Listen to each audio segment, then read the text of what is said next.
Hey!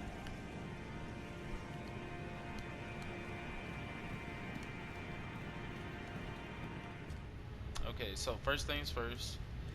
The weapons I'm using is the Mariah's Executioner Sword. I guess that's how you say it. I don't really know. Make it a plus 10. As far as strength, you just need the base requirement, and it scales mostly with uh, Dex and Arc. I'm assuming. I know strength increases it too, but it's a weird weapon. But anyway, you want to have your Arcane at least 60. And Dex at 60 all the way up until New Game 4. Then after that, you want to go up to 80. Um, but anyway, you need seppuku to get your health down and get the blood buffs and all that. You need a seal. Doesn't really matter, honestly. The red feather branch sword increases power or attack power by 20% when health is at or below 20%. And then for the glitch build, you want to use the Shard of Alexander. But if you're just using the regular build, then it's Godfrey Zycon. They both boost by 15% for this weapon. And then you want the Kindreds of Rot's Exaltation and Lord of Blood's Exaltation. Okay, the hats, you want the Black Dumpling. I said it in a previous video, you can find this at Volcanic Manor. It's like, it's in a room where you have to use Stone Sword keys before you go teleport the right card. So basically, when you run past the snakes to go to the teleporter to go fight them, instead of going that way, you just go back the other way, and then you just follow the path, and you got to farm some enemies, and then you need the Mushroom Crown, Lake of Rot. Get somebody to drop it for you, dude. Honestly, and then the White Mask,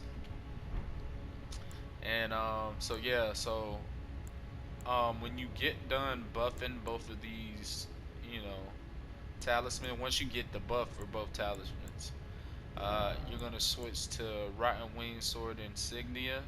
You really only need one. You really only need one, and then I think for the regular build you only need one. So what I do in my first playthrough when I fought the Elden Beasts, I switched my Blood Talisman to the Rotten Wing Sword Insignia, and then I kept the Rot Talisman. And then I think once I one-shot at Radagon and I was going to the Elden Beast, I quickly um, switched this to the Blood Talisman and committed seppuku to get that extra like buff. And that's first playthrough though. But if you're doing the glitch, I switch both of them. I'm going for maximum damage. I'm pretty sure you don't need it. But then I switched to Melissa's prosthesis. So you need one of these two at least. And then for your physic, you want the magic shroud and crack tier and the thorny crack tier. You know, I think the thorny crack tier is like 20%. The magic crack tier, I'm assuming it's 20%, might be 15. I don't know. As far as these, you want the blood boil aromatic, give you the most damage. Um, increase. You need fetid pots to poison yourself. You can use a raw meat dumpling, and then you need the boluses to cure yourself. And then what else we need? Is that it? Oh yeah, Commander Standard. You need that Astral War. So, um, in the original one-shot video, you seen me do a little bit different, but for this build, you want to use this and the Blood Boil Aromatic. It give you the most damage.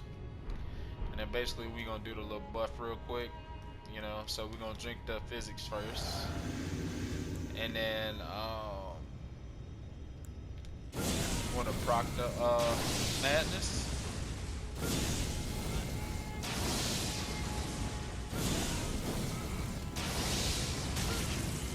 And by the way, like, your health has to be at 20% by the end of this buff to, you know, get the full buff of that red feather branch sword. So you got to kind of play with your HP. You know what I'm saying? I can't tell you, but I got 30, and I know that if I get mine halfway and proc the madness, and then do seppuku one more time, it's gonna be well below 20%.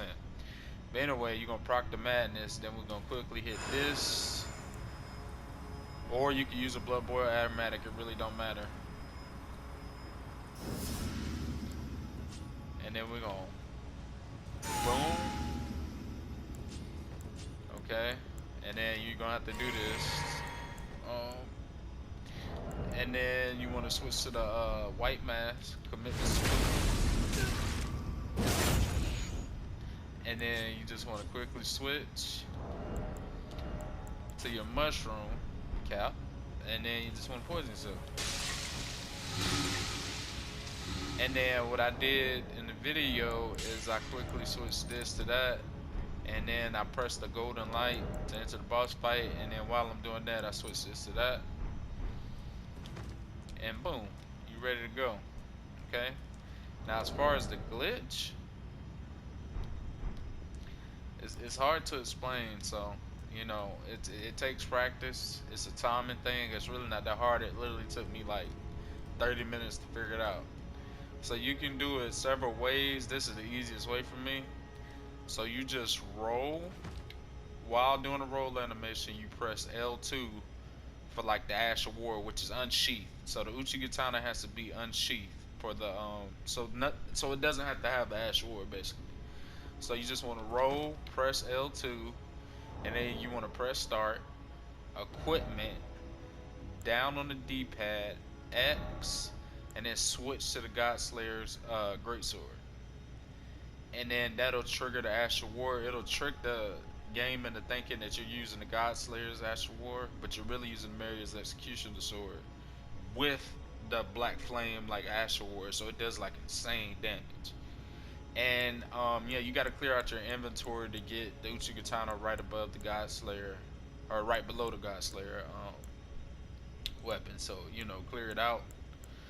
And then this is real time. You just wanna like it seems fast, but it's not. I promise you. Like it's like it's way easier than the other glitches. Um, but all it is a timing thing.